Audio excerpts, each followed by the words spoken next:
Bab 351. Dev yang melihat adegan itu mengernyitkan keningnya. Apa itu? Saat ini tubuh William memancarkan aura yang lebih kuat dibandingkan dengan Timotius. Dev, hati-hati, itu adalah jurus lonceng emas. Ellie menyadari kalau William menggunakan jurus lonceng emas, dia kaget dan segera memperingatkan Dev. William tertawa terbahak-bahak. Bocah, hari ini saya akan memberimu kesempatan untuk merasakan kehebatan lonceng emas, agar wawasanmu bertambah, dan berhentilah berpikir untuk melawanku. Benarkah? Saya malah ingin mencobanya. Setelah selesai berkata, Dev langsung melayangkan tinjunya ke arah dada William. William tidak mengelak, matanya yang menatap Dev terlihat penuh penghinaan. Dung! Setelah suara nyaring seperti bel, William tidak bergerak sedikit pun, tetapi Dev samar-samar merasakan lengannya mati rasa. Hahaha, hahaha. William tertawa terbahak-bahak seperti orang gila, tatapannya memprovokasi. Dev yang melihat itu juga mengangkat sudut bibirnya, cukup menarik. Kalau begitu saya akan mencoba satu pukulan lagi. Setelah berkata, energi spiritual dalam tubuh Dev mulai berputar dengan kuat lalu berkumpul pada unjunya. Saat ini tinju Dev juga terlihat mengeluarkan cahaya samar-samar, pada akhirnya, orang tidak berani menatapnya langsung. Senyuman di wajah William seketika membeku, dan dia tidak bisa menahan diri untuk bertanya, apa itu? Dev tidak menjawabnya dan langsung melayangkan pukulan ke arahnya. Bang! Setelah suara gemuruh, cahaya yang terlihat di tinju Dev juga menghilang. Dan saat melihat William, dia masih tetap berdiri di tempat, tidak bergerak, cahaya yang terlihat di tubuhnya juga perlahan menghilang, dan dia bagaikan boneka kayu. Kakak seperguruan, dua anggota Yayasan Baja Hitam yang datang bersama dengan William segera menghampiri dan memanggil William. Tiba-tiba William memuntahkan seteguk darah segar. Seteguk darah itu bercampur dengan serpihan organ dalam, semuanya menyembur keluar. Puff! William terjatuh ke tanah, kedua matanya melebar tapi dia sudah tidak bernafas. Dua orang anggota Yayasan Baja Hitam yang melihat itu sangat kaget dan segera kabur. Mereka tidak berani berlama-lama lagi di sana. Ellie juga termenung cukup lama sebelum tersadar kembali, wajahnya terlihat panik. Kenapa kamu membunuhnya? Dev tersenyum, bukankah kamu menyuruhku untuk membunuhnya? Kenapa sekarang kamu malah buang badan? Aduh, saya mengatakannya karena terbawa emosi, kenapa kamu malah benar-benar membunuhnya? Ellie panik dan menarik Dev, ayo cepat pergi, takutnya anggota Yayasan Baja Hitam akan kembali untuk balas dendam. Ellie menarik Dev pergi, dan mereka tidak jadi makan. Kita belum makan, sekarang saya sudah lapar. Setelah masuk ke dalam mobil, Dev berkata pada Ellie yang terlihat panik. Kita ke rumahku sekarang, saya akan memasakkan mie untukmu, kamu terlalu gegabah, kenapa kamu benar-benar membunuh William? Ellie mengerang, kamu yang menyuruhku membunuhnya, saya tidak peduli dengan hal lain. Dev berkata dengan acuh tak acuh. Kamu, Ellie kesal hingga wajahnya memerah, namun dia juga tidak bisa membantah. Ellie menyetir dan membawa Dev hingga ke sebuah area perumahan, lalu membawa Dev ke tempat tinggalnya. Tempat tinggal Ellie sangat kecil, hanya ada sebuah kamar dan sebuah ruang tamu, dan tempat ini juga disewa. Sudah mencium ada aroma khas para perempuan. Duduklah dulu, saya akan mencari apakah ada makanan di rumah. Setelah sampai di rumah, Ellie bersiap memasak. Dev duduk di ruang tamu dengan bosan, dan saat melihat Ellie yang sibuk di dapur Dev merasa sangat aneh, dengan status Ellie, kenapa dia memilih menyewa rumah? Walaupun dia tidak mau mengandalkan keluarganya, tapi keluarganya pasti punya rumah kan? Kalau tidak sanggup membeli sebuah rumah besar yang nyaman, paling tidak mampu untuk membeli rumah, apalagi rumah tempat Indrawan tinggal di kota Surau juga tidak murah, ditambah lagi barang-barang antik yang ada di dalam rumahnya, dijual salah satu saja pasti sudah cukup untuk dihabiskan oleh Ellie. Bab 352. Tidak lama kemudian, Ellie sudah selesai memasak mie dan dua lauk lainnya, Dev mencium aroma makanan dan nafsu makannya langsung meningkat. Tidak disangka walaupun keterampilan bela dirimu tidak seberapa tapi keterampilan memasakmu lumayan juga. Setelah makan dua suap Dev memuji Ellie. Tapi tidak disangka Ellie berkata dengan dingin, keterampilan bela dirimu yang tidak seberapa, saya ini detektif paling hebat dalam timku. Baik-baik, keterampilan bela dirimu sangat luar biasa. Dev terdiam sesaat, dua kata paling hebat, pasti dilebih-lebihkan. Pasti Hans memberi muka kepada Indrawan dan membiarkannya. Ellie memelototi Dev, lalu tidak lama setelah itu dia bertanya dengan penasaran, tidak disangka kemampuan bela dirimu begitu hebat, siapa yang mengajarimu? Omong kosong, kalau tidak hebat mana bisa menghabisi keluarga Wibowo? Dev berkata dengan bangga, saya belajar secara otodidak, memiliki bakat bawaan lahir, gimana dong? Cih, Ellie melirik malas Dev, dia tidak percaya Dev memiliki bakat bawaan lahir. Apakah di kota Ithaka kalian para detektif selalu diremehkan oleh semua orang? Dev bertanya dengan heran. Perkataan Dev bagaikan sebuah jarum yang menusuk keras ke luka Ellie. Ellie tiba menunduk, kota Ithaka adalah kota seni bela diri, ada aula seni bela diri di mana-mana, dan ada banyak keluarga bela diri yang tidak dapat dihitung jumlahnya. Dengan banyaknya keluarga bela diri, maka perselisihan juga sering terjadi, Majelis Perlindungan Hukum tidak bisa mengurus semuanya, bahkan terkadang kami tidak bisa mengurusnya. Keluarga seni bela diri ini memiliki aliansi seni bela diri, dan perselisihan yang terjadi antar keluarga bela diri juga diadili atau dimediasi oleh aliansi seni bela diri. Perkataan Ellie membuat Dev bersemangat, aliansi seni bela diri? Kota Ithaka memiliki hal semacam itu? Dulu Dev hanyalah orang biasa yang tidak mengerti hal-hal semacam ini, oleh karena itu dia tidak tahu kalau aliansi seni bela diri merupakan hal yang lumrah. Tentu saja, aliansi seni bela diri dibentuk oleh 4 keluarga bela diri di kota Ithaka, untuk menahan satu sama lain, dan untuk menghadapi tantangan ahli bela diri dari tempat lain. Siapa 4 keluarga bela diri? Dev kembali bertanya. Keluarga Changga, keluarga Vilan, keluarga Tio, dan geng Fata. Jawab Ellie. Geng Fata, kenapa masih ada geng yang tergabung di dalamnya? Dev semakin penasaran. Geng Fata ini baru berkembang belum lama, tapi kekuatan mereka sangat kuat, terutama master mereka, Fata, rumornya dia sudah hampir mencapai level master kekuatan batin. Meskipun Fata ini seorang wanita tapi dia sangat sadis dan kejam, dia bisa mengembangkan geng Fata dengan waktu yang singkat, dan mendapatkan posisi dalam aliansi seni bela diri. Tapi Fata tidak pernah melakukan hal yang ditentang langit. Ellie berkata dan tatapan matanya terlihat penuh kekaguman, sepertinya dia sangat mengagumi Fata. Kalau begitu, Fata adalah pahlawan bagi para wanita. Dev tersenyum, namun, Dev juga mengagumi wanita perkasa seperti ini dari lubuk hatinya. Tentu saja, di kota Ithaka banyak yang menyebut Fata sebagai budak perempuan, banyak tuan muda dari keluarga konglomerat yang menganiaya orang tapi kalau bertemu dengan Fata mereka mau tidak mau harus patuh, siapapun tidak berani memprovokasinya, bahkan Erik dari keluarga Wibowo sudah berkali-kali diberi pelajaran oleh Fata, dan oleh karena itu geng Fata dan keluarga Changga berseteru. Ellie berkata dan matanya tiba-tiba bersinar, kalau kamu bisa kenal dengan Fata mungkin saja masih ada harapan untuk tetap hidup, asalkan Fata membantumu, keluarga Changga juga harus mempertimbangkan kembali keinginan mereka untuk membunuhmu. Bukankah kamu berharap saya dibunuh oleh keluarga Changga? Bagaimanapun saya ini seorang pembunuh yang membakar habis seluruh keluarga Wibowo. Dev bertanya pada Ellie dengan ekspresi mempermainkan. Saya tentu tidak berharap seperti itu, kalau kamu mati maka Yuki akan sangat sedih, saya tidak ingin melihat teman baikku sendiri sedih, dan lagi pula keluarga Wibowo memang pantas mati. Ellie tidak keberatan dan berani mengatakan apapun di rumahnya sendiri. Hahaha, tidak perlu mengandalkan Fata, keluarga Changga ingin membunuhku pun tidak akan semudah itu. Dev tertawa dan sama sekali tidak menganggap keluarga Changga. Bab 353. Kota Ithaka, kediaman keluarga Changga. Dodi sedang duduk di sofa, dengan handuk yang membungkus kepalanya, kehilangan putrinya merupakan pukulan keras baginya dan membuat dia merasa pusing. Ayah, Hans sudah kembali. Delvin berjalan menghampiri Dodi. Apa dia membawa orangnya? Dodi memejamkan matanya, dia tidak membukanya sama sekali. Tidak. Delvin menggelengkan kepalanya. Memang MPH itu tidak berguna. Kalau begitu kita turun tangan sendiri saja. Apakah Dev masih berada di kota surau? Tanya Dodi. Tidak. Delvin kembali menjawab. Apa? Dodi langsung membuka matanya, dan melemparkan handuk yang ada di kepalanya. Bocah itu kabur? Apakah Hans sengaja membiarkan dia kabur? Kalau seperti itu saya tidak akan mengampuninya. Ayah, bocah itu sudah tidak di kota surau. Hanya saja dia tidak kabur. Mungkin dia datang ke kota Laka, saat Hans kembali Ellie tidak bersamanya. Jadi saya mencurigai kalau Hans menyuruh Ellie membawa Dev ke kota Ithaka diam-diam, mungkin untuk mencegah keluarga Changga turun tangan. Delvin menganalisis dengan cermat. Pembunuh harus membayar kembali dengan nyawanya, siapapun tidak akan bisa menghalangiku, dia hanya seorang ketua majelis malah ingin menghalangi keluarga Changga. Dodi berkata dengan marah, Delvin, segera utus seseorang untuk menangkap Ellie dan tanyakan padanya di mana keberadaan Dev. Baik, saya akan segera mengaturnya. Delvin berkata dan bersiap pergi. Tunggu sebentar, bagaimana dengan aset-aset keluarga Wibowo? Apa ada orang yang menyentuhnya? Dodi kembali bertanya pada Delvin. Sementara ini tidak ada, hanya saja banyak keluarga yang sudah bergerak diam-diam, dan banyak mitra keluarga Wibowo yang sudah berhenti bekerja sama, lalu banyak eksekutif senior dalam perusahaan yang mulai panik dan mencari jalan keluar. Delvin berkata dengan ekspresi khawatir di wajahnya. Bisnis sebesar itu kalau tidak ada yang mengurus pasti akan segera berantakan. Kamu sebarkanlah rumor kalau seluruh bisnis keluarga Wibowo akan diambil alih oleh keluarga Changga, tidak akan ada yang berubah, sebagaimana dulunya sekarang juga akan tetap seperti itu, untuk menjaga kestabilan situasinya. Dodi berkata dan menghela nafas. Meskipun keluarga Changga sangat kuat tapi mereka adalah keluarga seni bela diri, dan tidak memiliki pengalaman dalam dunia bisnis, hanya saja masalahnya sudah menjadi seperti ini. Dodi juga hanya bisa meredam situasi. Saya mengerti, Delvin mengangguk, Dodi kembali berbaring di sofa lalu mengibaskan tangannya dan menyuruh Delvin pergi. Belum lama Delvin pergi, pengurus rumah keluarga Changga berjalan masuk dan saat melihat Dodi yang beristirahat dia ragu sejenak dan pada akhirnya dia tidak berani mengganggu Dodi yang sedang istirahat. Namun saat pengurus rumah hendak berbalik pergi, Dodi membuka mulutnya, Adi, ada apa? Dodi masih memejamkan matanya namun dia bisa tahu siapa yang berjalan masuk. Tuan Besar, Master Vanir dari Barat Daya Lembah Palem sudah tiba. Pengurus rumah, Adi, berkata dengan penuh hormat. Apa? Dodi segera bangun dari sofa dan melemparkan handuknya ke lantai, cepat persilahkan Master Vanir masuk. Tidak, saya yang akan menyambutnya sendiri, cepat bawakan baju gantiku.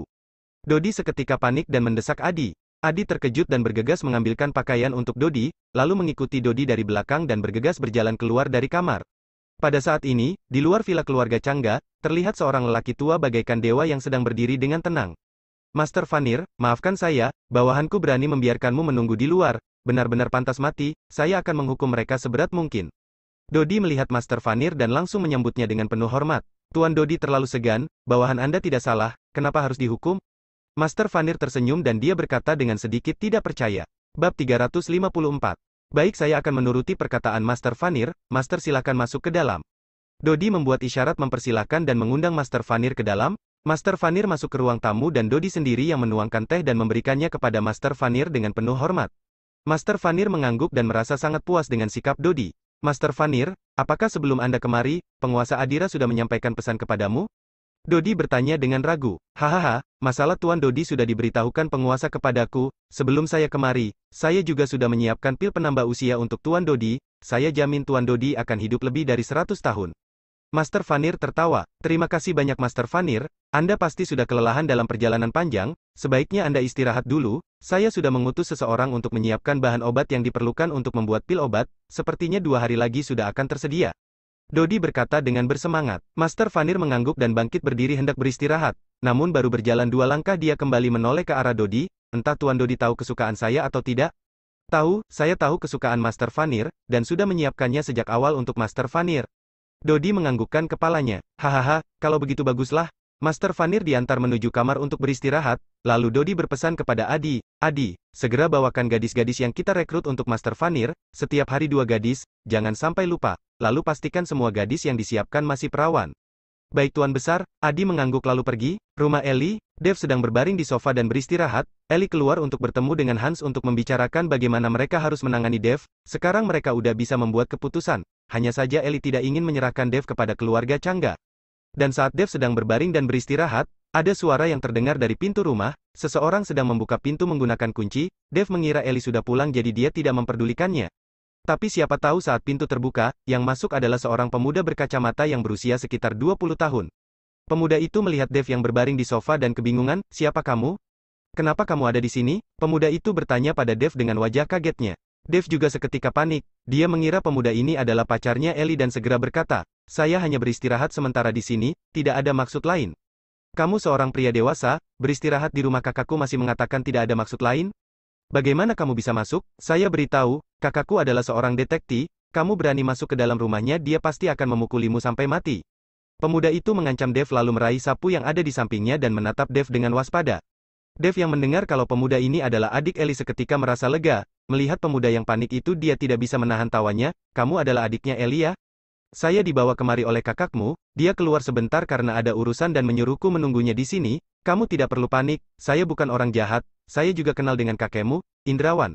Pemuda ini melihat Dev bahkan mengenal kakeknya, jadi jelas dia bukan pencuri atau sebagainya, dan meletakkan sapu dan menurunkan kewaspadaannya. Kamu adalah pacar kakakku ya? Pemuda itu melirik Dev, keluargaku sudah mendesak kakakku untuk mencari pacar, tapi dia selalu menolak, ternyata dia diam-diam sudah punya pacar, siapa namamu? Keluargamu punya usaha apa? Apa kalian kaya? Pemuda itu bertanya bagaikan sedang menginterogasi Dev.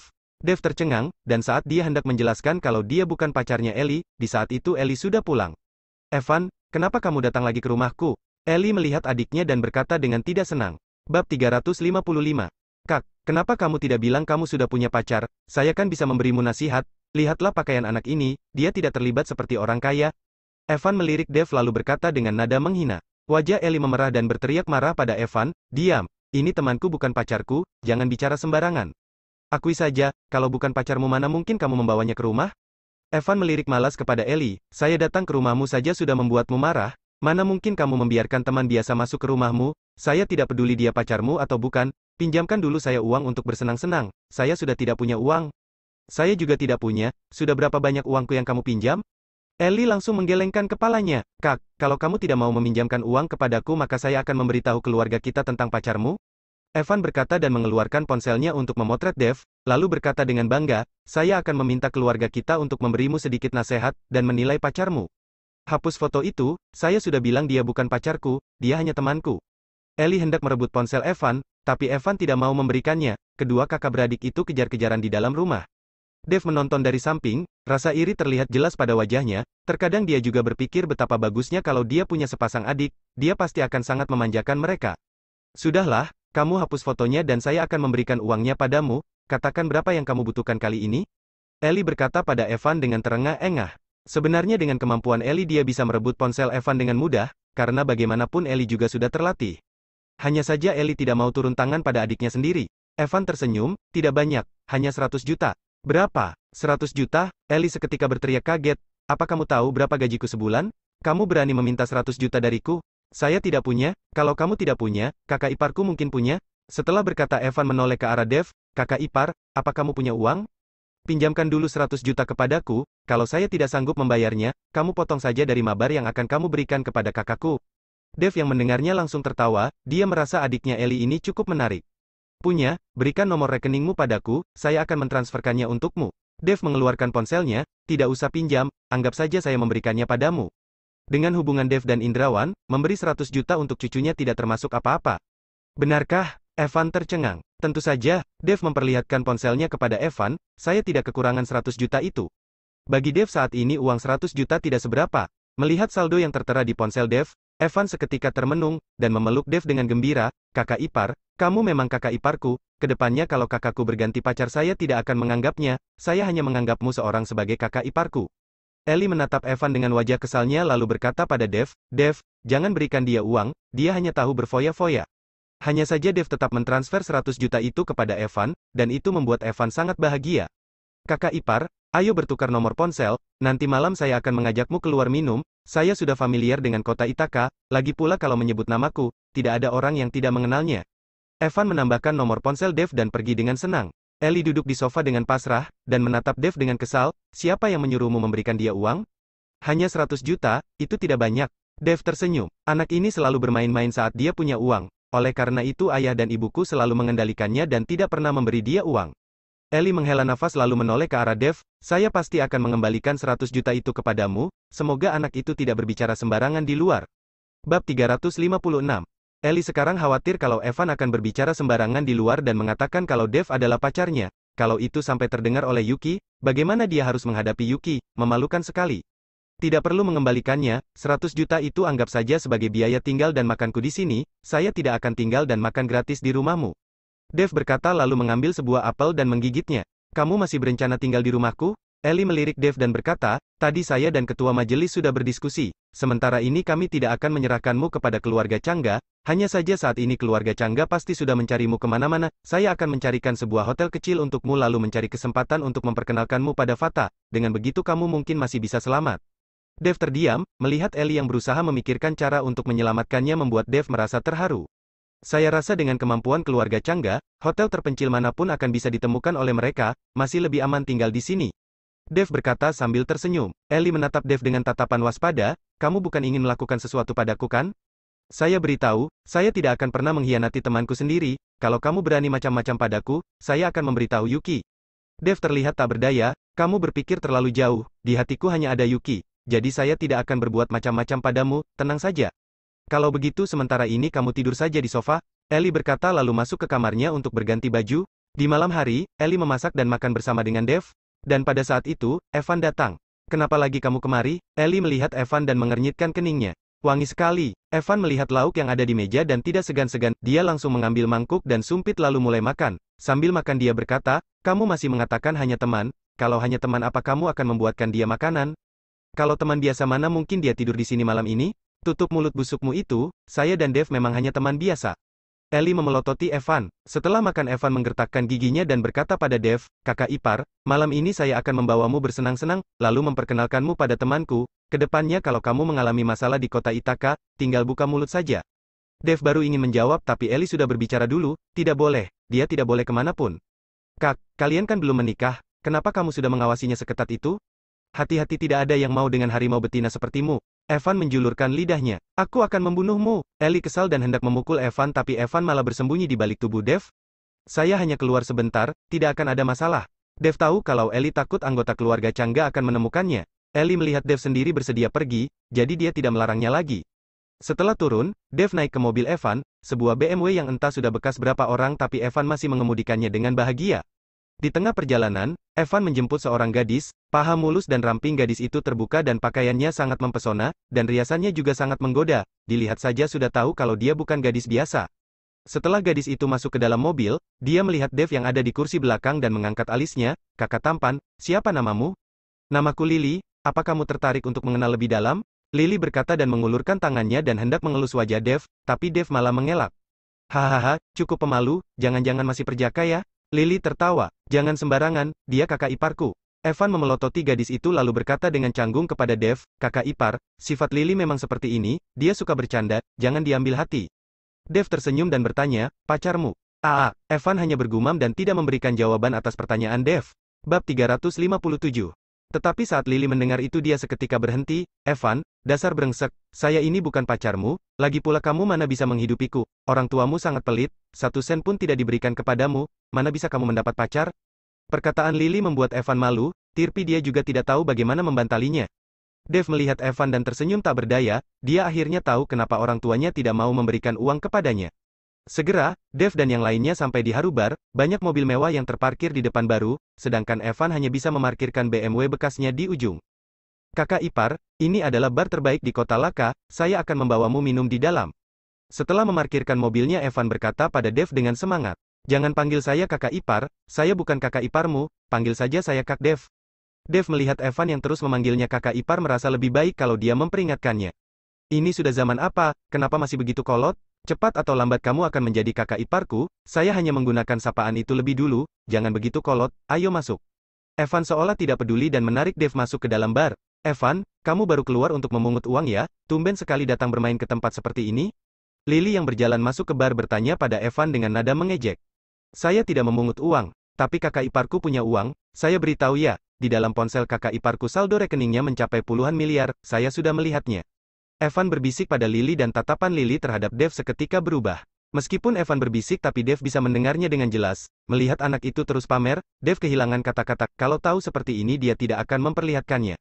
Meskipun Evan berbisik tapi Dev bisa mendengarnya dengan jelas. Melihat anak itu terus pamer Dev kehilangan kata-kata, kalau tahu seperti ini dia tidak akan memperlihatkannya.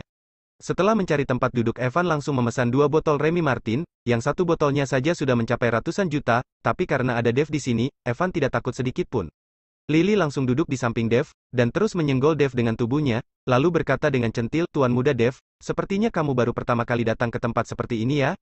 Tidak usah khawatir, ada saya yang menemanimu, kalau ada yang tidak dimengerti bisa tanyakan padaku." Tangan Lily tidak berhenti menyentuh tubuh Dev, Dev mengernyitkan keningnya dan bergeser ke samping.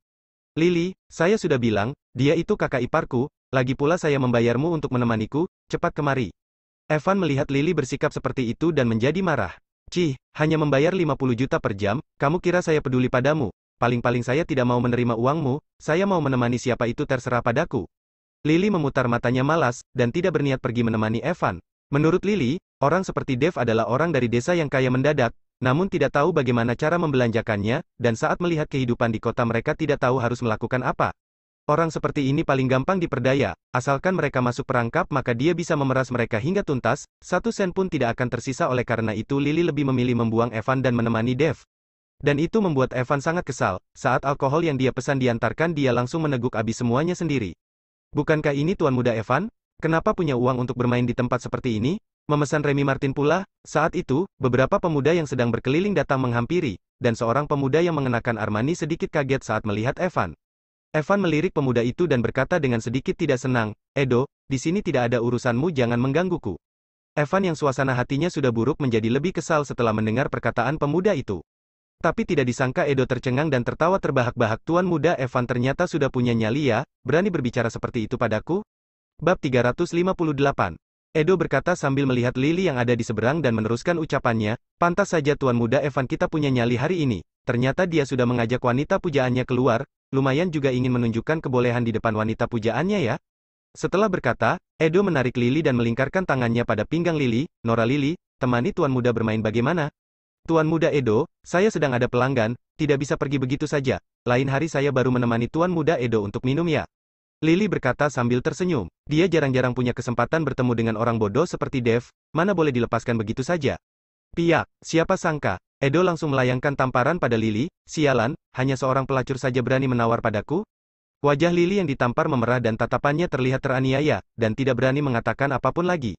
Saat itu Dev seolah tidak melihat apapun, Dev tidak akan menjadi pahlawan yang menyelamatkan wanita hanya demi seorang pelacur. Dev tidak akan melakukan apa-apa, tapi tidak berarti Evan juga sama. Lily merupakan wanita pujaannya, dan sekarang wanita pujaannya dipukuli oleh orang. Evan mana bisa menahan diri. Edo, dasar bajingan, lepaskan Lily, apa berani memukuli wanita itu sudah sangat hebat? Evan meraih botol anggur dan berteriak marah pada Edo. Bam! Evan yang baru selesai bicara langsung ditendang oleh seorang Vele yang ada di belakang Edo. Nak, apakah ini caramu berbicara dengan Kak Edo? Evan mengernyitkan keningnya, raut wajahnya seketika menjadi jelek. Dia menggertakkan giginya dan berkata, bajingan, saya akan membunuhmu. Evan mengambil botol anggur dan menghantamkannya ke kepala Edo dengan keras. Pahlawan yang menyelamatkan wanita, ini adalah saat yang cocok untuk menunjukkan kemampuan dirinya oleh karena itu Evan turun tangan hanya demi membuat kesan baik di hadapan Lily. Namun siapa sangka, saat Evan mengayunkan botol itu dan belum sempat menghantamkannya ke kepala Edo, pergelangan tangannya dicengkram oleh Edo dan botol anggur itu direbut dan dihantamkan dengan keras ke kepala Evan. Edo tidak ragu-ragu sama sekali. Saat itu, Evan tercengang dan dia berdiri diam membiarkan Edo menghantarnya. Melihat botol itu sudah hampir menghantam kepala Evan, Dev yang sejak tadi tidak bergerak tiba-tiba berdiri dan meraih pergelangan tangan Edo. Dia mengerahkan sedikit tenaganya dan membuat Edo meringis kesakitan. Botol anggur yang ada di tangannya juga langsung jatuh ke lantai. Semuanya datang untuk minum dan bersenang-senang, hanya demi seorang wanita murahan, sepertinya kurang layak. Dev melepaskan tangan Edo, dan berdiri membentengi di hadapan Evan. Bagaimanapun Evan adalah cucunya Indrawan, Dev tidak boleh membiarkannya mati begitu saja. Edo melihat pergelangan tangannya yang sudah membiru dan berkata dengan marah, siapa kamu? Sebutkan namamu, Tuan Muda Edo, anak ini adalah kakak ipar Evan, orang kaya baru. Lily memelototi Dev dan berkata, tadi Dev mengatakan dia wanita murahan, itu termasuk menghina Lily. Pacarnya Ellie, Edo melirik Dev sekilas lalu tersenyum sinis, jangan kira karena Ellie seorang detektif sudah sangat hebat, di hadapanku dia tidak ada apa-apanya, dia bahkan tidak bisa dibandingkan dengan wanita murahan seperti ini. Edo mencengkram dagu Lily dengan tangannya dan menatap Dev dengan jijik. Dev menyipitkan matanya dan aura dingin memancar dari tubuhnya, seketika dia melayangkan tendangannya dan menendang Edo hingga terhempas. Bam! Tubuh Edo terhempas beberapa meter, lalu mendarat pada sebuah meja dengan keras dan membuat meja itu hancur. Banyak tamu lain yang kaget dan berteriak ketakutan setelah melihat adegan mendadak itu dan segera menghindar. Edo menggertakkan giginya dan mencoba bangkit, dia merasa tubuhnya akan segera runtuh dan berkata dengan marah sambil menatap Dev, serang, bunuh dia. Beberapa pengawal Edo bersiap turun tangan, tapi mereka malah mendengar suara yang menusuk tulang, siapa yang berani membuat keributan di bar saya? Tidak tahu siapa pemilik bar ini? Bab 359. Mendengar suara ilu Edo seketika memucat, dan orang-orang yang tadinya hendak turun tangan juga kaget dan bergegas mundur. Pelacur bernama Lily itu juga kaget dan segera kabur, bayangannya menghilang dengan cepat. Gawat, gawat, gawat. Wajah Evan juga sangat pucat, tubuhnya gemetaran, kakak ipar, gawat, bar ini adalah wilayah kekuasaannya geng Fata, kamu membuat onar di sini, geng Fata tidak akan mengampunimu dengan mudah. Tepat ketika Evan selesai berbicara, seorang pria parubaya yang mengenakan penutup mata dan hanya menunjukkan satu matanya saja berjalan menghampiri, di belakang pria parubaya itu ada belasan satpam yang mengikutinya. Melihat orang ini, Evan terkejut dan langsung pingsan di atas sofa, cairan berwarna kuning terlihat mengalir dari tubuhnya. Melihat Evan yang seperti itu, Dev terdiam, dia tidak mengerti kenapa Indrawan bisa punya cucu seperti ini. Kak Paolo, dia orangnya, dia orang yang memukuliku. Edo menghampiri pria parubaya itu dengan gemetar dan mengeluarkan sebatang rokok dan berkata dengan nada menyanjung. Tampar, pria parubaya itu bahkan tidak melirik Edo, dan berkata dengan dingin. Segera, seorang satpam yang ada di belakangnya langsung menarik kerah baju Edo dan menamparinya bola balik. Edo ditampar lebih dari 10 kali dan membuat wajahnya membengkak dan memerah. Tadi kamu yang memukulinya? Setelah memukuli Edo, pria parubaya itu menatap Dev dan bertanya padanya.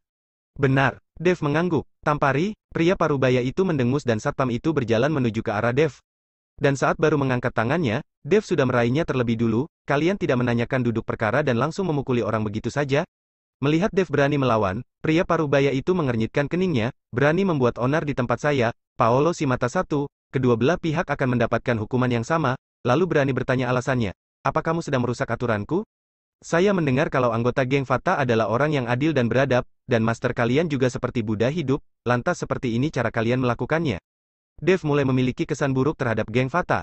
Pada awalnya saat dia mendengar dari Ellie, dia memiliki kesan baik terhadap geng Fata, apalagi master mereka, Fata, Dev bahkan mengaguminya, namun sekarang sepertinya itu hanya rumor belaka.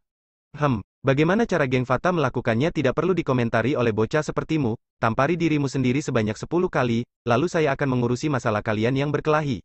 Si mata satu mendengus. Kalau saya tidak mau, Dev tersenyum dingin. Kalau kamu tidak mau menampari dirimu sendiri, saya akan turun tangan membantumu. Si mata satu berkata dan melayangkan tamparannya ke arah Dev. Kecepatan si mata satu sangat cepat, orang yang ada di sekeliling juga mewakili Dev berkeringat dingin. Kalau tamparan itu tepat sasaran maka semua gigi yang ada di dalam mulut Dev pasti akan lepas.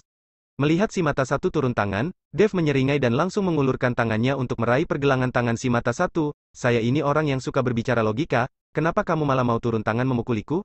Si mata satu kaget, dia menggunakan tenaganya dan ingin melepaskan cengkraman Dev, tapi dia menyadari tidak peduli sekuat apa dia berusaha, dia tidak bisa melepaskan cengkraman Dev. Bocah, apa kamu tahu akibatnya jika berani menyentuhku? Si mata satu berkata dengan marah. Di hadapan banyak orang, dirinya dicengkram oleh seorang pemuda rendahan, mana mungkin dia tidak marah. Jelas-jelas kamu yang duluan main tangan, apa geng Fata masih berbicara logika? Dev berkata dengan sedikit tak berdaya. Logika bajingan. Tangan Paolo yang satunya lagi seketika mengepal dan dilayangkan ke arah Dev. Dev mengernyitkan keningnya, dan aura pembunuh terlihat pada dirinya, dia sedang menahan diri sejak tadi tapi Paolo si mata satu ini terus memaksanya. Dan saat Paolo melayangkan tinjunya, Dev melayangkan tendangannya. Bab 360. Bam! Tendangan Dev langsung membuat Paolo terbang dan terhempas belasan meter jauhnya sebelum mendarat dengan keras di lantai. Melihat Dev berani main tangan dengan Paolo, Evan terkejut setengah mati dan memucat, dia sudah hampir mau mati. Bocah, berani memukuli kak Paolo, kamu pasti mati. Edo yang melihat Dev berani memukuli Paolo seketika merasa senang. Dev melirik Edo sekilas, tatapannya yang dingin itu membuat Edo tidak berani bicara lagi. Pada saat itu, Paolo dipapa oleh orang dan sudut mulutnya masih berdarah. Kosongkan lokasi, tutup pintu. Paolo melekatkan tatapannya pada Dev, dan memberi perintah dengan kuat. Dalam sekejap, bar itu sudah dikosongkan bahkan Evan juga dilempar keluar. Di dalam bar yang besar itu hanya tersisa Dev seorang dan belasan satpam lainnya. Evan yang dilempar keluar merangkak dan bangkit dengan kakinya yang gemetaran, dia langsung kabur tanpa menoleh, saat ini dia tidak peduli lagi dengan kakak ipar manapun, bisa terlepas dari bahaya adalah yang paling penting. Paolo menyeka darah yang ada di sudut bibirnya dan menghampiri Dev dengan wajah muram, bocah, kamu adalah orang pertama yang berani main tangan denganku, kalau hari ini saya tidak membunuhmu, bagaimana reputasi geng Fata bisa dipertahankan? Dev duduk di kursi dengan tenang, dia mengangkat gelas anggur dan meminumnya, raut wajahnya sama sekali tidak berubah. Kalau bukan karena reputasi geng Fata, lalu master kalian yang merupakan pahlawan wanita, apa kamu rasa kamu masih punya kesempatan berdiri di depanku dan berbicara padaku? Dev berkata dengan tatapan menghina. Bagus bocah, kemauanmu sudah di ujung tanduk tapi kamu masih begitu arogan. Paolo terlihat marah, bunuh dia. Mendengar perintah Paolo, belasan satpam itu langsung menerjang ke arah Dev dengan tongkat mereka. Kecil, Dev mendengus, dan sosoknya tiba-tiba menghilang. Setelah itu, Paolo melihat sebuah bayangan hitam yang bola-bali di antara kerumunan, dan setelah itu suara menyedihkan terdengar. Hanya dalam waktu beberapa menit, belasan satpam itu tidak ada satupun lagi yang berdiri. Mereka semua tergeletak di lantai dan meringis kesakitan. Namun semua satpam itu tidak terluka fatal, Dev masih berbelas kasihan. Persetan, Paolo tercengang dan mulutnya menganga lebar, bahkan sebutir telur pun bisa dimasukkan ke dalam mulutnya itu, dan tatapan matanya yang hanya satu itu juga dipenuhi dengan ketakutan. Dev berjalan menghampiri Paolo, dan membuat Paolo ketakutan dan terus bergerak mundur. Dia terus mundur hingga mencapai tembok, Paolo tidak bisa mundur lagi dan menatap Dev dengan ketakutan, kamu, apa yang mau kamu lakukan? Saya adalah anggota geng Fata, kalau kamu membunuhku, masterku tidak akan melepaskanmu. Tidak perlu khawatir, apa saya mengatakan akan membunuhmu? Dev melihat Paolo yang ketakutan dan tersenyum, saya hanya mau kamu memanggil master kalian kemari. Paolo seketika tercengang, kamu menyuruh masterku kemari? Meskipun masterku bagaikan Buddha hidup tapi kamu sudah membuat bisnis kami seperti ini, masterku juga bisa marah, bisa-bisa dia juga akan membunuhmu. Bukankah kamu memang mau saya mati? Kalau mastermu kemari, bukankah keinginanmu juga akan terkabul? Dev sedikit penasaran kenapa Paolo memperingati dirinya seperti itu. Seketika raut wajah Paolo menjadi sangat canggung. Tatapan matanya mengelak, kalau master kami datang, sepertinya dia tidak akan mengampuniku. Mendengar ucapan Paolo, Dev akhirnya mengerti, dia merasa kalau master mereka datang, maka dia akan terkena masalah. Karena dia begitu arogan dan berlagak, tanpa menanyakan situasi dia langsung memukuli orang, itu tidak seperti sifat geng Fata yang dibicarakan di luar. Panggil master kalian kemari, atau mati, kamu pilih saja sendiri. Dev tidak ingin banyak bicara dengan Paolo, dan langsung mengancamnya. Baik, saya akan memanggilnya, sekarang juga saya akan memanggilnya. Diancam akan dibunuh, Paolo menjawab tanpa ragu. Paolo mengeluarkan ponselnya dan menelpon master mereka, Fata. Bab 361. Setelah mendengar ada orang yang membuat keributan di barnya dan bersikeras ingin menemuinya, Fata sedikit marah. Selama beberapa tahun ini di kota Ithaka tidak ada orang yang berani menantangnya seperti ini, bahkan para keluarga seni bela diri terkemuka pun tidak berani. Fata bergegas membawa orang menuju bar, dan di sisi lain Dev sedang duduk menunggu di kursi dengan sombong, dia menggosok cincin pusaka naga di tangannya dengan lembut. Alasan Dev meminta naga bermata satu untuk memanggil Master Geng Fata adalah karena dia ingat kata-kata Yansen yang mengatakan mungkin kota Ithaka juga memiliki cabang kuil naga langit. Dan mengenai apakah itu Geng Fata atau bukan, Dev juga tidak tahu, oleh karena itu dia ingin bertemu dengan Fata. Kalau Geng Fata merupakan salah satu pintu dari kuil naga langit maka kedepannya dia akan jarang mendapatkan masalah di kota Ithaka. Setelah setengah jam berlalu, pintu akhirnya terbuka, seorang wanita berwajah halus dengan rambut disanggul dan mengenakan jubah prajurit berjalan masuk, di belakang wanita itu ada dua orang yang mengikutinya, dua orang itu memancarkan aura petarung yang kuat dan mereka berdua jauh lebih kuat dibandingkan dengan Paolo si mata satu. Master. Paolo yang melihat Fata sudah tiba bergegas menyambutnya. Fata melihat kekacauan yang terjadi di bar, lalu para satpam yang tergeletak di lantai, kemarahannya seketika meningkat. Paolo, siapa yang mau bertemu denganku? Fata bertanya dengan tajam. Saya. Dev perlahan bangkit berdiri.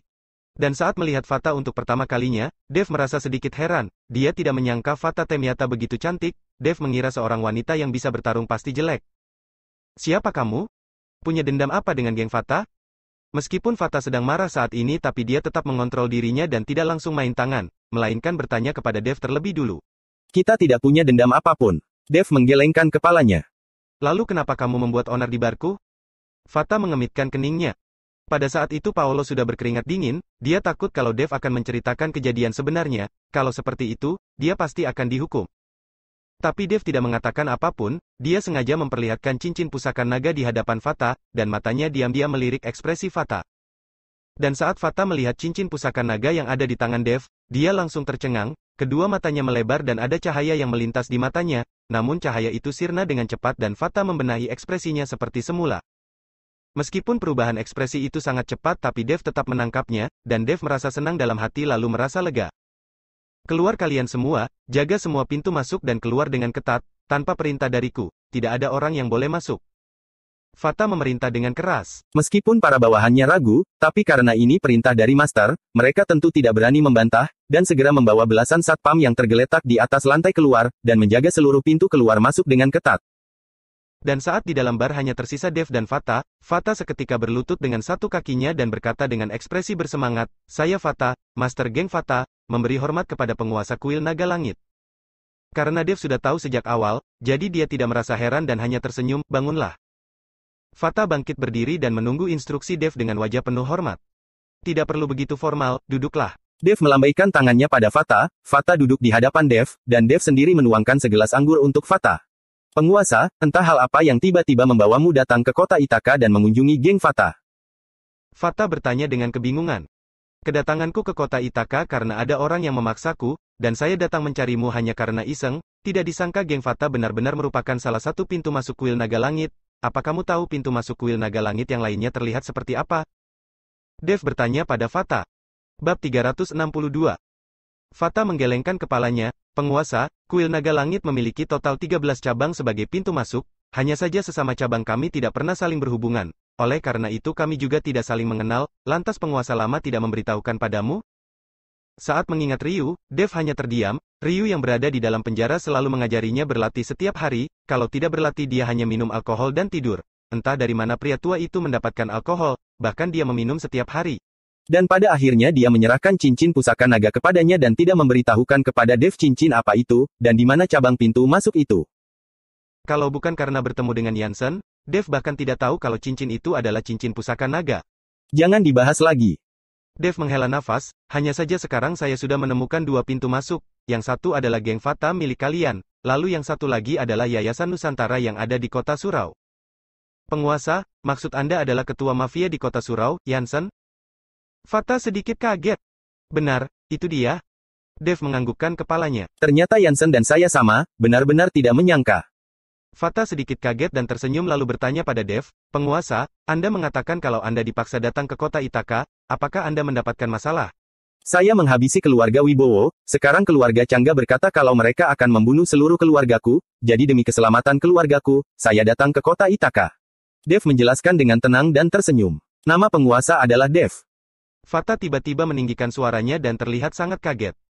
Kenapa, kamu juga mengenalku? Dev bertanya dengan bingung setelah melihat ekspresi Fata. Tentu saja, nama penguasa sudah menyebar ke seluruh keluarga kalangan atas kota Ithaka, hampir tidak ada orang yang tidak tahu. Bahkan saat pertemuan aliansi seni bela diri, keluarga Changga telah berkali-kali berkata dengan maksud tersirat, agar semua keluarga membantu mereka keluarga Changga untuk menangkapmu, lalu keluarga Changga juga tidak mengizinkan siapapun ikut campur dalam seluruh bisnis keluarga Wibowo. Namun semua perkataan keluarga Changga selalu saya anggap seperti kentut, saya akan melakukan apa yang saya mau, untuk apa saya harus berada di sekitar keluarga Changga, saya juga sudah diam-diam mengutus seseorang untuk mengambil alih properti keluarga Wibowo, lalu saya juga sudah mengatakan kalau kami geng Fata sudah bertemu dengan penguasa, siapapun tidak boleh membantu keluarga Changga, keluarga Wibowo itu memang pantas dibinasakan, itu karma mereka. Tidak disangka, semua ini dilakukan oleh penguasa, saya malah selalu berpikiran ingin bertemu dengan pahlawan muda itu, sekarang akhirnya sudah bertemu, namun penguasa tidak perlu khawatir, selama geng Fata masih ada, kami tidak akan membiarkan keluarga Changga menyentuhmu sedikit pun, paling kami dan keluarga Changga bertarung hingga mati, siapa yang menang atau kalah juga belum bisa dipastikan. Fata menatap Dev dan dia menjadi semakin bergejolak saat bicara. Melihat Fata yang memuji dirinya, Dev merasa tidak enak hati lalu tersenyum, kalau saya memerlukan bantuan geng Fata, saya pasti akan menghubungimu, sekarang identitasku masih belum boleh diungkapkan, oleh karena itu saat berada di luar cukup panggil saya Tuan Dev saja. Baik. Fata mengangguk, dan setelah berbincang dengan Fata, Dev bersiap pulang, kalau tidak Eli pasti akan sangat khawatir.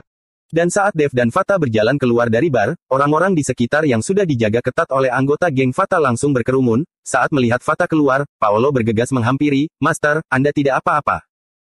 Minggir. Fata mendorong Paolo lalu berkata dengan penuh hormat kepada Dev, Tuan Dev, silakan.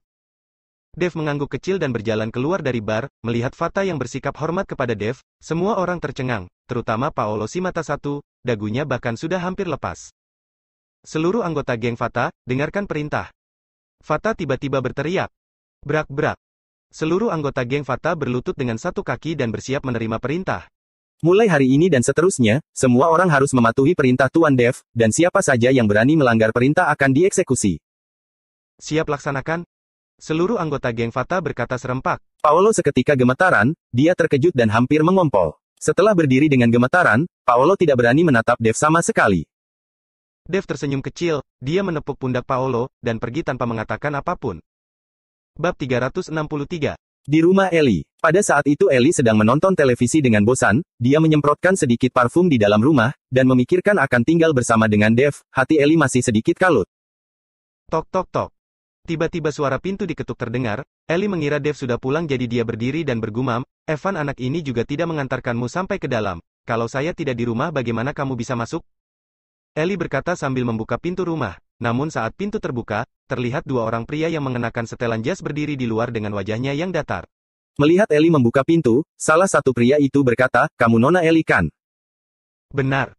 Eli mengangguk. Kami dari keluarga Changga, Tuan Besar kami mengundang kamu ke sana. Pria itu berkata dan tiba-tiba mengulurkan tangannya untuk menangkap Eli, sama sekali tidak terlihat sedang mengundang.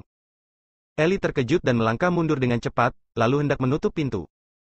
Namun sudah terlambat, dua pria itu sudah menerobos masuk. Kalian ini sedang masuk tanpa izin tahu? Saya ini anggota Majelis Perlindungan Hukum? Wajah Eli terlihat muram, dan menceramahi dua pria itu. Namun dua pria itu sama sekali tidak takut dan langsung main tangan terhadap Eli. Eli kembali mengelak, dan meraih pergelangan tangan salah satu pria itu, dia menggunakan kekuatannya dan melompat, dan melayangkan tendangannya ke arah pria satu lagi. Namun Eli yang baru melayangkan tendangannya langsung dicengkram pergelangan kakinya oleh pria itu, tubuh Eli kehilangan keseimbangan dan langsung terjatuh. Seketika dua orang pria itu menahan bahu Eli dari kanan dan kirinya, lalu mengangkat Eli, dan membuat Eli tidak bisa bergerak. Lepaskan saya, dasar bajingan, lepaskan saya. Eli berusaha melawan, namun sia-sia. Perbedaan kekuatan antara dirinya dan dua orang pria itu terlalu besar, dia sama sekali bukan lawan mereka. Nona Eli, kamu harus patuh, kami tidak akan menyakitimu, tapi kalau kamu berusaha melawan, kami juga tidak akan segan-segan. Salah satu pria itu berkata dengan tatapan dingin. Melihat tatapan pria itu Eli kaget dan terdiam, dan dengan pasrah membiarkan dua pria itu membawanya keluar. Namun baru sampai di depan pintu, mereka bertemu dengan Dev yang baru pulang dari bar. Dev.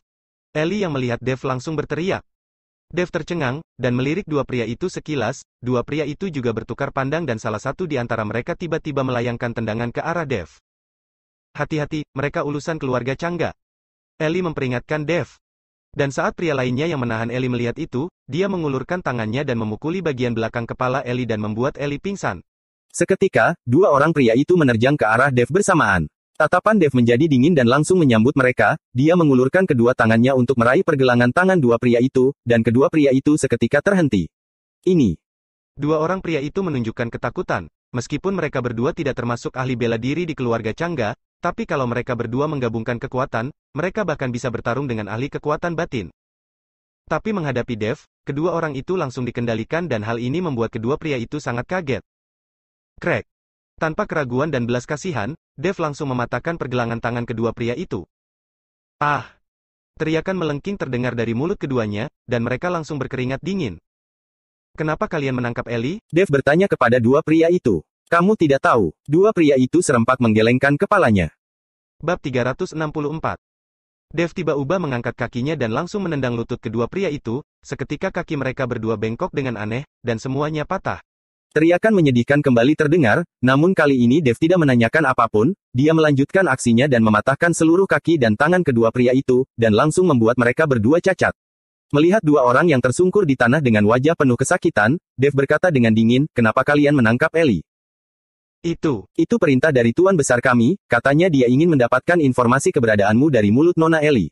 Dua orang itu tidak tahan lagi dan berkata jujur. Dev mengernyitkan keningnya, dia tidak menyangka keluarga Changga begitu arogan hingga pada tahap ini, seolah tidak peduli dengan status Ellie sebagai detektif dari Majelis Perlindungan Hukum. Dia melirik Ellie yang pingsan, dan tatapan mata Dev mengeluarkan keinginan membunuh. Dia menggendong Ellie dengan pelan lalu membaringkannya di sofa, setelah itu Dev meraih salah satu pria itu ke bawah, dan melemparkannya ke dalam bagasi mobil lalu melaju menuju kediaman keluarga Changga.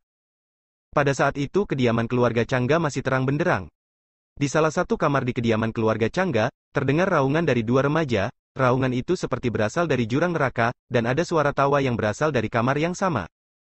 Dua orang pengawal keluarga Changga berjaga di depan pintu, dan saat mendengar raungan dari dalam kamar mereka semua bergidik ngeri dan merinding. Menurutmu, Master Vanir yang kelihatan begitu baik dan rendah hati kenapa bisa punya kebiasaan sesat seperti itu? Salah seorang pengawal keluarga Changga tidak bisa menahan diri. Hus! Pengawal lainnya segera menunjukkan isyarat agar dia diam, dan melihat sekelilingnya dengan hati-hati. Kamu bosan hidup ya? Kalau Tuan Besar mendengarnya hati-hati seluruh keluargamu dibunuh. Perkataan itu membuat pengawal tadi kaget dan langsung terdiam. Dari dalam kamar berhenti, dan tidak lama kemudian, suara raung tak terdengar pergerakan apapun lagi. Pengawal, bawa keluar. Suara Master Vanir terdengar dari dalam kamar. Dua orang pengawal itu bergegas masuk, dan saat mereka melihat mayat kedua gadis itu, mereka seketika menarik nafas. Melihat dua orang gadis itu telanjang, dan tubuh mereka yang dipenuhi dengan memar, adegan itu begitu mengerikan, mereka dipukuli hingga tidak terlihat seperti manusia lagi. Dua pengawal itu bahkan tidak berani melihat, dan bergegas membawa keluar mayat dua gadis itu. Dan baru berjalan melewati pintu, mereka bertemu dengan pengurus rumah yang sedang berjalan ke arah mereka dan mengernyitkan keningnya saat melihat mayat kedua gadis itu, dia berpesan kepada kedua pengawal, cari tempat untuk menguburnya, masalah hari ini jangan beritahu siapapun, atau nyawa kalian akan menjadi gantinya. Baik. Dua pengawal itu mengangguk dan tidak berani mengatakan apapun lagi. Pengurus rumah, Adi menghela nafas dan menggelengkan kepalanya, lalu berjalan masuk ke dalam kamar Master Vanir. Pada saat itu Master Vanir sedang berbaring di atas sofa, wajahnya terlihat sangat puas, dan sebatang rokok berada di mulutnya terlihat tidak nyaman. Master Vanir, bahan obat untuk membuat pil obat sudah disiapkan, entah kapan Master Vanir bisa membuatnya? Adi bertanya dengan hati-hati. Letakkan saja. Master Vanir masih berbaring di atas sofa dan tidak bergerak, dia mengibaskan tangannya, bagaimana dengan bahan obat yang disiapkan untuk lembah Palem? Kami sudah berusaha menyiapkannya dengan cepat, mungkin 2 hari lagi semuanya sudah disiapkan, Tuan Besar sudah berpesan, sampai saatnya dia akan mengutus seseorang untuk mengantarkan Master Vanir ke lembah Palem. Jawab pengurus rumah. Pergi dan beritahukan kepada Tuan Besarmu, saya akan membuat pil obat di saat bahan obat itu sudah disediakan. Kaya Master Vanir. Baik. Pengurus rumah Adi mengangguk, dan meletakkan sebuah tas kain di atas meja, di dalam tas itu berisi bahan obat berharga yang berusia ratusan tahun lebih, dan itu dipersiapkan untuk membuat pil penambah usia. Setelah Adi keluar, dia bergegas menuju kamar Dodi, saat itu Dodi sedang menunggu kabar. Bab 365. Adi, bagaimana? Kapan Master Vanir akan membuat pil obat? Melihat Adi sudah kembali, Dodi bergegas bertanya. Tuan Besar, Master Vanir berkata, setelah bahan obat untuk lembah Palem disiapkan, dia baru membuat pil obat. Jawab Adi. Sialan, orang-orang ini benar-benar waspada. Dodi tidak bisa menahan diri untuk tidak mengumpat, lalu berkata pada Adi, bagaimana persiapan bahan obat? Tuan Besar, yang diinginkan oleh lembah palem adalah bahan obat yang berusia di atas ratusan tahun, harganya sangat mahal, saya sudah berulang kali bernegosiasi dengan Istana Raja Obat, tapi harganya tidak bisa ditawar lagi, saya khawatir seluruh bahan obat ini akan menelan biaya puluhan triliun. Adi berkata dengan serba salah. Dodi mengernyitkan keningnya, lalu berpikir sejenak, kumpulkan semua dana, lalu jual semua bisnis milik keluarga Wibowo, pastikan untuk menyiapkan bahan obat untuk lembah palem. Baik. Adi mengangguk. Dodi berusaha keras demi memperpanjang usianya, uang adalah harta duniawi, kalau sudah habis bisa dicari lagi. Tuan Besar, gawat. Saat ini, seorang bawahan berlari terburu-buru. Sudah malam begini masih teriak-teriak, ada apa? Katakan pelan-pelan. Adi menceramahi bawahan itu. Bawahan itu kaget dan gemetaran lalu segera berkata, Tuan Besar, 2 orang pengawal kita mati di depan pintu, cepat kalian lihat. Dodi yang mendengarnya seketika marah besar, keluarga Changga sudah berdiri selama ratusan tahun di kota Ithaka, dan belum pernah ada kejadian seperti ini, ternyata ada orang yang berani membunuh orang keluarga Changga di depan pintu kediaman keluarga Changga. Dodi ditemani oleh pengurus rumah bergegas menuju ke depan pintu. Pada saat ini sudah ada banyak pengawal keluarga Changga yang mengelilingi pintu, mengawasi pergerakan di sekitar mereka dengan waspada. Saat Dodi tiba dan melihat 2 orang pengawal keluarga Changga yang terbaring di lantai, kepala keduanya sudah hancur dipukuli, dan identitasnya tidak bisa dikenali lagi, serta kaki dan tangan mereka bengkok dengan aneh, jelas sudah dipatahkan. Adi mengidentifikasi keduanya dengan hati-hati lalu wajahnya menjadi muram, Tuan Besar, ini adalah pengawal yang diutus untuk menangkap Eli. Apa? Siapa yang melakukannya? Lantas ini perbuatan Eli? Kemarahan Dodi meningkat, berani membunuh orangnya di depan pintunya sendiri jelas-jelas sedang memprovokasi keluarga Changga. Tuan Besar, kita punya rekaman kamera pengawas, setelah dilihat akan ketahuan. Ayo, pergi ke ruangan pengawas. Dodi memerintah. Sesampainya di ruang pengawas, dan melihat monitor, tatapan Dodi dipenuhi dengan kemarahan. Dia melihat sebuah mobil yang berhenti di depan pintu kediaman keluarga Changga, dan Dev berjalan keluar dari mobil, setelah turun dia sengaja melirik ke arah kamera pengawas dan menunjukkan seringaiannya. Setelah itu Dev membuka bagasi mobil dan mengangkat 2 pengawal keluarga Changga keluar, jelas kalau kaki dan tangan keduanya sudah patah. Dev mengangkat pengawal keluarga Changga, dan berjalan ke bawah kamera pengawas, setelah menunduk dan melihat sekilas, dia melayangkan pukulannya ke arah kepala pengawal itu. Pilf. Kepala pengawal itu bagaikan semangka yang dipukuli hingga pecah, darah segar berceceran di mana-mana. Bahkan orang yang ada di belakang monitor yang melihat adegan ini juga tidak bisa menahan diri untuk tidak bergidik ngeri dan merinding. Dev menggunakan cara yang sama dan menghantam kepala pengawal keluarga Changga yang satu lagi, dan setelah membunuh 2 pengawal keluarga Changga, Dev membuat gerakan menebas leher di depan kamera pengawas, benar-benar penuh provokasi. Setelah itu Dev melaju pergi dengan mobil, dan mayat kedua pengawal keluarga Changga ditinggalkan begitu saja di depan pintu kediaman keluarga Changga. Ah! Dodi marah dan meninju monitor dengan keras. Saya pasti akan membunuhnya, pasti akan membunuhnya. Dodi kesal dan hampir menggila, ini sudah jelas sedang memprovokasinya, keluarga Changga sudah berdiri ratusan tahun dan belum pernah diprovokasi seperti ini. Bab 366. Tuan Besar, jangan marah. Pengurus rumah, Adi segera membujuk Tuan Besar, prioritas utama kita saat ini adalah menyiapkan bahan obat untuk lembah palem, agar Master Vanir bisa membuat pil penambah usia untuk Tuan Besar. Dev itu tidak lebih dari seorang badut yang sedang melompat-lompat, dibiarkan selama beberapa hari pun dia tidak akan bisa berbuat apa-apa. Sekarang beberapa keluarga besar yang tergabung dalam aliansi seni bela diri sedang bergerak untuk merebut bisnis keluarga Wibowo, terutama geng Fata yang sudah mulai menggerogoti bisnis keluarga Wibowo. Kita harus menyelesaikan masalah ini terlebih dahulu dan mengumpulkan uang yang kita perlukan. Geng Fata. Cahaya dingin melintas di mata Dodi, geng Fata ini selalu bertentangan dengan keluarga Changga, cepat atau lambat saya pasti akan mengusir mereka keluar dari aliansi seni bela diri dan keluar dari kota Ithaka. Besok saya akan mengadakan pertemuan aliansi, dan memberi sedikit pelajaran kepada mereka, kalau sampai tidak berhasil maka saya akan membawa mereka ke dalam pertarungan yang sebenarnya. Setelah berkata, Dodi menghantam meja dan menghancurkannya. Dev menyetir meninggalkan keluarga Changga, dan bersiap kembali ke rumah Eli. Namun saat belum bergerak jauh dia menyadari sudah ada 2 mobil yang mengikutinya dari belakang. Pergerakan keluarga Changga cepat juga. Dev menyeringai dan langsung menghentikan mobilnya di pinggir jalan. Dia tidak mau kabur, dan tidak perlu kabur, pertarungan dengan keluarga Changga tidak bisa dihindari. Saat mobil Dev baru berhenti, 2 mobil itu langsung berhenti di depannya, dan 4 orang yang berbadan kekar turun dari mobil yang ada di belakang dan bergegas menuju mobil yang ada di depan dan membukakan pintu dengan penuh hormat. Saat pintu terbuka, seorang pria parubaya berjanggut berusia 50 tahunan yang memakai setelan bela diri berjalan turun. Dev mengernyitkan keningnya saat melihat orang-orang ini, dan mereka tidak tampak seperti orang dari keluarga Changga. Master, kakak seperguruan William dibunuh olehnya. Saat itu, seorang pria kekar menunjuk Dev dan berkata dengan marah. Dev yang mendengarnya baru menyadari ternyata mereka adalah orang dari Yayasan Baja Hitam, dan dua di antara mereka adalah orang yang bersama dengan William. Ketua Yayasan Baja Hitam melirik Dev dari atas ke bawah dan berkata, "Nak, kamu sudah membunuh muridku tapi masih berani menetap di kota Ithaka, benar-benar tidak menganggap Yayasan Baja Hitam ya?" Melihat Ketua Yayasan Baja Hitam Dev tanpa sadar tersenyum, dia selalu penasaran dengan mereka yang berlatih Yin Qigong, kenapa mereka selalu memiliki penampilan yang sama? Apakah mereka semua keluar dari cetakan yang sama, atau mungkin saat menerima murid mereka memilih berdasarkan penampilannya? Melihat Dev yang malah tertawa, Ketua Yayasan Baja Hitam mengamuk, "Apa yang kamu tertawakan? Apa kamu tidak mendengar ucapanku? Pantas saja Timotius dan William itu bagaikan tidak terkalahkan. Guru sepertimu pasti tidak akan melahirkan murid yang baik, jelas-jelas muridmu yang ingin membunuhku, tapi tidak bisa menang melawanku dan berakhir terbunuh. Kamu sebagai gurunya tidak tahu cara mendisiplinkan muridmu, dan tidak merenungkan kesalahanmu sendiri malah datang mencariku." Dev tersenyum sinis. "Timotius itu sudah meninggalkan yayasan kami, dan saya tidak peduli dengan hidup matinya.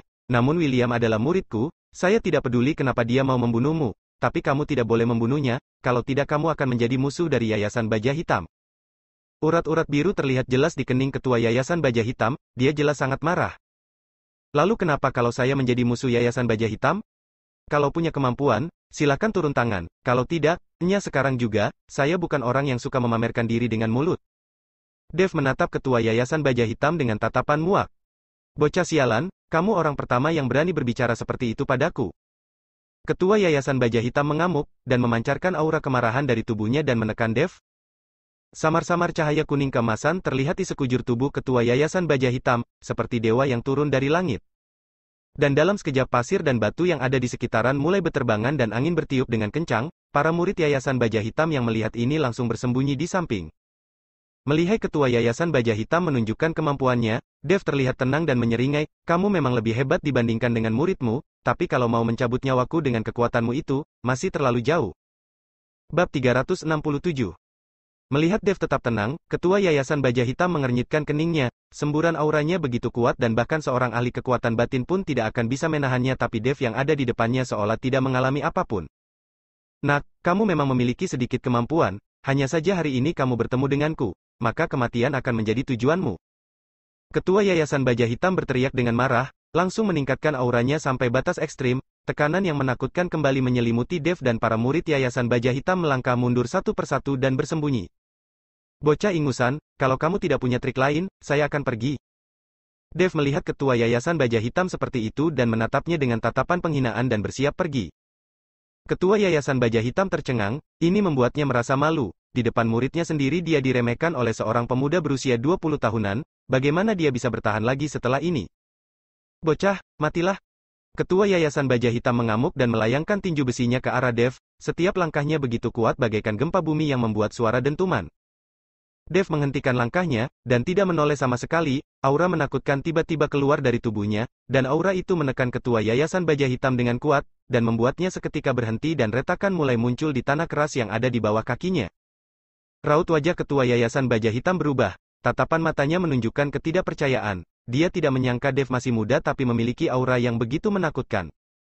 Aura dari tubuh Dev bagaikan sebuah gunung yang terus menekan tubuh Ketua Yayasan Baja Hitam. Ketua Yayasan Baja Hitam tidak bisa bergerak sama sekali, kedua kakinya mulai terlihat bengkok dan telapak kakinya sudah meninggalkan jejak kaki yang sangat dalam. "Bukankah kamu suka menggunakan kekuatanmu untuk menekan orang? Hari ini saya akan membiarkanmu merasakan rasanya ditekan." Dev berbalik dan menatap Ketua Yayasan Baja Hitam dengan acuh tak acuh. "Hentikan, hentikan." Dan pada saat yang bersamaan, beberapa mobil melaju dengan kencang, dan saat mobil berhenti, Ellie berlari turun dari mobil dan berteriak. Di belakangnya Hans beserta belasan detekti dari Majelis Perlindungan Hukum bergegas keluar dari mobil. Melihat Ellie tiba, Dev menghentikan kekuatan auranya, Ketua Yayasan Baja Hitam merasakan tekanannya berkurang dan dia melangkah mundur beberapa langkah. "Dev, kamu tidak apa-apa kan?" Ellie bertanya pada Dev dengan panik. "Saya tidak apa-apa." Dev menggelengkan kepalanya dan bertanya kembali dengan penasaran, "Kenapa kamu kemari?" Ellie melirik Dev dan mengeluh, "Setelah saya sadar, dan tidak menemukanmu serta kedua orang dari keluarga Changga, saya takut kamu akan pergi ke keluarga Changga untuk membuat onar, jadi bergegas menghubungi Ketua Majelis Hans dan bersiap pergi menyelamatkanmu." Dev melihat Ellie yang begitu panik seketika merasa tidak enak hati. Saya hanya mengantarkan kembali dua orang itu ke keluarga Changga, dan tidak membuat keributan di keluarga Changga. Maaf sudah membuat kamu khawatir. Syukurlah kalau kamu tidak apa-apa. Ellie menarik nafas lega, dan menatap ketua Yayasan Baja Hitam. Ketua, mengenai masalah muridmu yang dibunuh oleh Dev, saya juga berada di lokasi. Muridmu yang terlebih dulu main tangan dan juga bertindak padaku, Dev membunuhnya sebagai perlindungan diri. Masalah ini tidak bisa menyalahkannya. Ketua Yayasan Baja Hitam melirik Ellie dan mencibir, bocah dari keluarga Pratomo, mengingat kakekmu adalah Indrawan, saya sarankan kamu tidak ikut campur dalam masalah ini, dan kamu juga udah bisa mengurusinya. Hari ini saya pasti akan membunuhnya. Tatapan mata ketua Yayasan Baja Hitam dipenuhi dengan kemarahan, sepertinya tadi dia benar-benar terprovokasi oleh Dev. Ketua Yayasan Baja Hitam, Ellie sudah mengatakan kalau muridmu yang main tangan terlebih dulu, masalah ini bukan kesalahan Dev, saya tahu kamu kehilangan muridmu dan suasana hatimu menjadi sangat jelek, beri muka padaku, saya akan menyuruh Dev meminta maaf padamu lalu masalah ini dianggap selesai. Hans melangkah maju dan berkata pada ketua Yayasan Baja Hitam. Sebagai ketua Majelis Perlindungan Hukum Kota Ithaka, dia mengurus semua masalah baik besar maupun kecil, bagaimanapun dia harus diberi muka. Bab 368. Tapi siapa sangka saat Hans baru selesai bicara, raut wajah ketua Yayasan Baja Hitam membeku. Hans, di sini tidak ada urusanmu dan Majelis Perlindungan Hukum, kamu sebaiknya tidak ikut campur atau saya tidak akan segan-segan padamu. Raut wajah Hans membeku, kemarahan tampak jelas pada dirinya. Di depan Dev, dirinya sebagai ketua Majelis Perlindungan Hukum sudah kehilangan mukanya. Keluarga Changga tidak memberi muka juga sudahlah, sekarang bahkan Yayasan Baja Hitam juga tidak memberi muka kepadanya, ini membuat Hans benar-benar merasa kehilangan muka. Ketua Yayasan, kamu harus memikirkannya dengan baik apa akibatnya jika main tangan terhadap Ketua Majelis Perlindungan Hukum. Hans mengancam Ketua Yayasan Baja Hitam dengan wajah muram. Cih, tidak usah menakutiku bajingan, akibat seperti apapun bisa kutanggung, saya pasti harus membunuh anak ini hari ini. Ketua Yayasan Baja Hitam berkata dan tubuhnya tiba-tiba memancarkan cahaya keemasan, dan cahaya itu samar-samar seperti baju besi yang melindungi diri Ketua Yayasan Baja Hitam. Raut wajah Hans yang melihat itu langsung berubah dan tanpa sadar melangkah ke belakang. Ketua Yayasan, kamu benar-benar harus main tangan? Kurangi omong kosongmu, kalau tidak mau mati, minggir. Ketua Yayasan Baja Hitam berteriak lalu tubuh besarnya mulai menyerang ke arah Dev. Dan pada saat itu sebuah suara tajam terdengar, janggut besi, bajingan, berani melawan. Dan saat suara tajam itu terdengar, sesosok tiba-tiba muncul di hadapan Ketua Yayasan Baja Hitam dan sebuah tamparan langsung melayang ke wajahnya. Seketika itu, semua orang tercengang, Ketua Yayasan Baja Hitam juga menghentikan dirinya dan tangannya memegangi wajahnya yang membengkak. Bruak-bruak. Pada saat itu, tiba-tiba ada puluhan orang yang berhamburan dan langsung mengepung orang-orang dari Yayasan Baja Hitam. Pada saat itu semua orang baru melihat kalau orang yang datang adalah Ketua Geng Fata, Fata. Fata, Yayasan Baja Hitam tidak memiliki dendam dengan Geng Fata, kenapa kamu memukuliku? Berhadapan dengan Fata, Ketua Yayasan Baja Hitam terlihat sedikit takut. Omong kosong, kamu berani bertindak tidak sopan terhadap Tuan Dev dan mengatakan kalau kamu tidak punya dendam dengan geng Fata, dasar bajingan. Fata berkata sambil mengangkat kakinya dan hendak menendang Ketua Yayasan Baja Hitam, dan membuat Ketua Yayasan Baja Hitam terkejut dan terus bergerak mundur. Tuan Dev. Ketua Yayasan Baja Hitam menatap Dev dengan sedikit kaget. Dia tidak mengerti kenapa Fata begitu segan terhadap Dev dan menyapanya dengan sebutan Tuan Dev. Janggut besi, sekarang juga bawa orangmu dan segera pergi dari sini. Kalau saya sampai mengetahui kamu mencari masalah lagi dengan Tuan Dev, maka saya akan membuat Yayasan Baja Hitam dikeluarkan dari Aliansi Seni Bela Diri, dan membuat kalian tidak bisa bertahan hidup di kota Ithaka. Fata berkata dan menatap Ketua Yayasan Baja Hitam dengan marah. Dan meskipun Ketua Yayasan Baja Hitam itu merasa tidak senang dalam hati, tapi pada akhirnya dia tetap membawa anak buahnya pergi dari sana. Dia masih belum punya keberanian untuk melawan geng Fata, bagaimanapun geng Fata merupakan salah satu dari 4 pilar di Aliansi Seni Bela Diri, untuk mengeluarkan Yayasan Baja Hitam dari Aliansi Seni Bela Diri merupakan hal yang sangat mudah.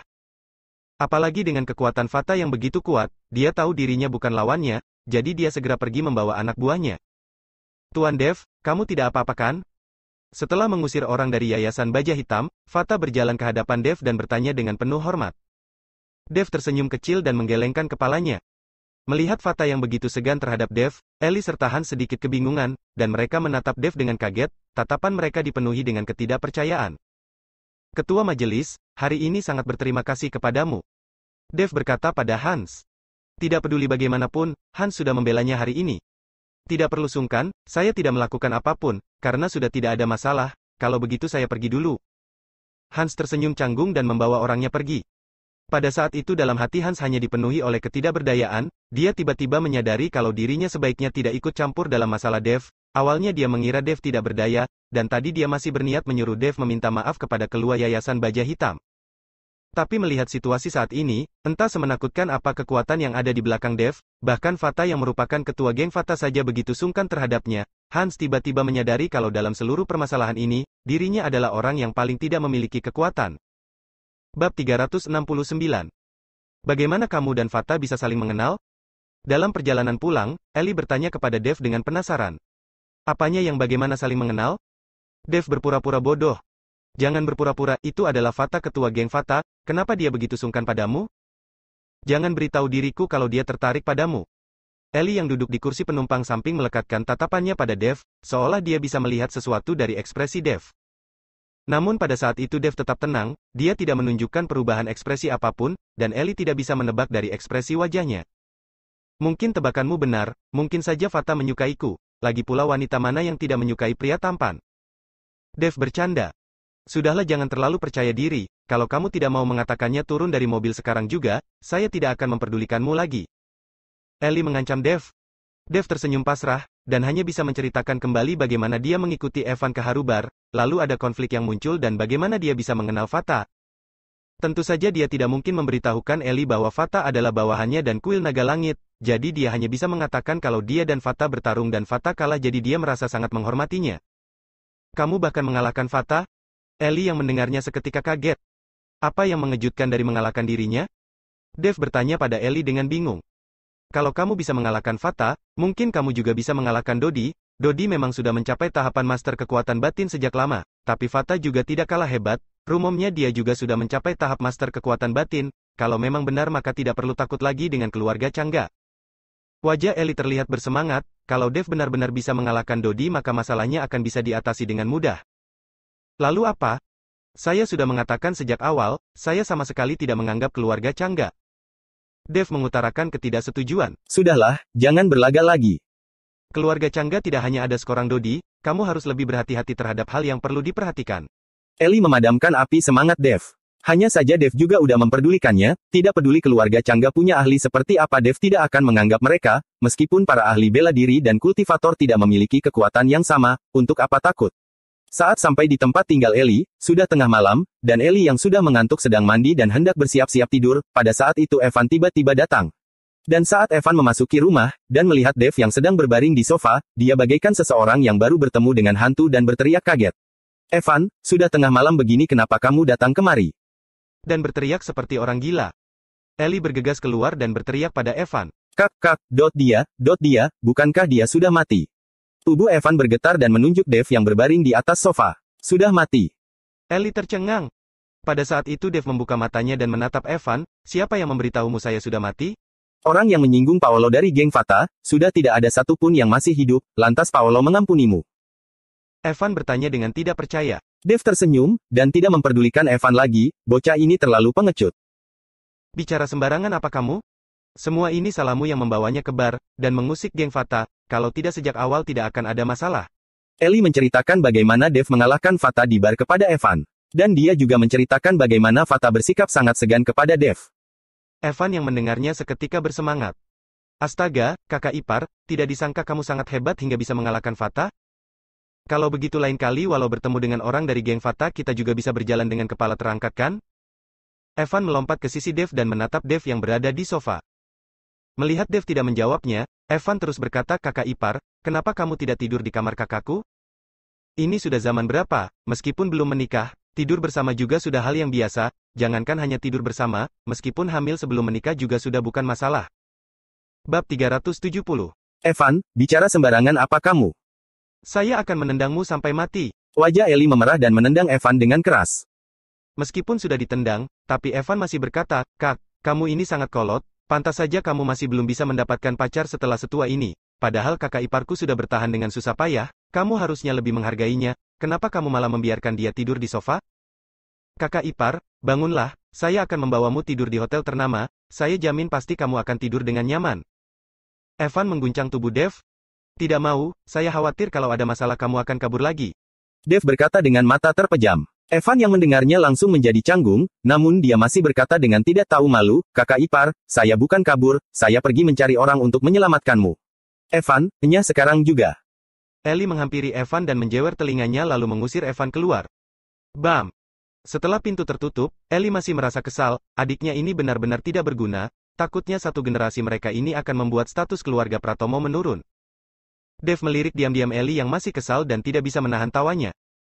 Ketawa apa kamu? Ellie memutar matanya malas dan berbalik kembali ke kamarnya. Keesokan harinya, Dodi mengajukan saran untuk mengadakan pertemuan aliansi seni bela diri. Hanya salah satu dari 4 ketua yang bisa mengajukan pertemuan aliansi seni bela diri dan itu juga membutuhkan persetujuan dari 3 ketua lainnya, dengan begini pertemuan aliansi seni bela diri baru bisa diadakan. Setelah Dodi mengajukannya, ketiga ketua lainnya tidak keberatan dan pertemuan aliansi seni bela diri akan dilaksanakan di pinggir kota Ithaka. Dan di tempat diadakannya pertemuan, 4 buah kursi yang diukir dari kayu mahoni ditempatkan dan itu adalah tempat di mana 4 ketua aliansi seni bela diri akan duduk. Dan pada saat siang, lebih dari 30 keluarga bela diri dan sekolah seni bela diri juga turut serta menghadiri pertemuan aliansi seni bela diri. Para keluarga serta sekolah seni bela diri ini merupakan anggota aliansi seni bela diri. Dan setelah orang-orang itu menunggu lebih dari setengah jam, 4 ketua akhirnya terlihat tiba. Dari kiri ke kanan, ada Dodi dari keluarga Changga, Ray dari keluarga Vilan, Kelvin dari keluarga Tio, dan Fata dari geng Fata. 4 orang itu memiliki kekuatan yang tidak terduga dan tidak ada orang yang mengetahui kekuatan mereka dengan spesifik. Rumor tentang mereka hanyalah spekulasi. Para hadirin, hari ini saya kembali mengundang kalian semua untuk mengadakan pertemuan aliansi. Alasan utamanya adalah untuk membahas masalah keluarga Wibowo. Saya ingin kalian mengetahui hubungan keluarga Changga dan keluarga Wibowo. Oleh karena itu keluarga Changga akan mengambil alih semua bisnis milik keluarga Wibowo. Oleh karena itu apabila para hadirin memiliki ketertarikan terhadap bisnis keluarga Wibowo, kalian boleh memberitahuku, saya akan mengalihkannya kepada kalian dengan harga paling murah. Dodi bangkit berdiri dan langsung mengutarakan pendapatnya. Di bawah panggung ada puluhan orang tapi tidak ada satu orang pun yang mengeluarkan suara. Pada saat seperti ini siapa yang berani melawan keluarga Changga? Orang-orang ini tentu paham dengan apa yang dimaksud olehnya. Tiba-tiba Fata mendengus, Dodi, menurut aturan aliansi kami apabila ada keluarga bisnis yang bangkrut atau runtuh, keluarga maupun sekolah seni bela diri yang tergabung dalam aliansi seni bela diri memiliki hak untuk bersaing dan mendapatkan bagian. Sebagai salah satu ketua aliansi apa kamu tidak tahu? Di dalam aliansi seni bela diri, tidak peduli keluarga maupun sekolah seni bela diri, terdapat keluarga bisnis yang berada di belakang mereka dan bekerja sama dengan mereka. Bagaimanapun keluarga maupun sekolah seni bela diri ini memiliki pengeluaran dan membutuhkan keluarga pebisnis untuk mendukung pengeluaran mereka, dan para keluarga bisnis itu juga membutuhkan para keluarga seni bela diri untuk menjadi pendukung mereka. Hanya saja di dalam aliansi terdapat aturan yang mengatakan bahwa tidak peduli keluarga bisnis yang bekerja sama dengan keluarga bela diri manapun dinyatakan bangkrut, maka seluruh bisnis itu akan dibagi dan diperebutkan, hanya saja karena keluarga Wibowo memiliki hubungan khusus dengan keluarga Changga, oleh karena itu meskipun mereka sangat ingin mendapatkan bisnis keluarga Wibowo, tapi mereka belum bergerak sama sekali dan menunggu siapa yang akan turun tangan terlebih dulu. Fata, keluarga Wibowo dan keluarga Changga bukan memiliki hubungan kerjasama, keluarga Wibowo merupakan milik putriku, dan putriku sudah mati dengan tragis, tubuhnya bahkan tidak utuh, bagaimana mungkin saya membiarkan orang lain membagi bisnis keluarga Wibowo? Dodi menatap Fata dan berkata dengan marah, dia bahkan menggertakkan giginya.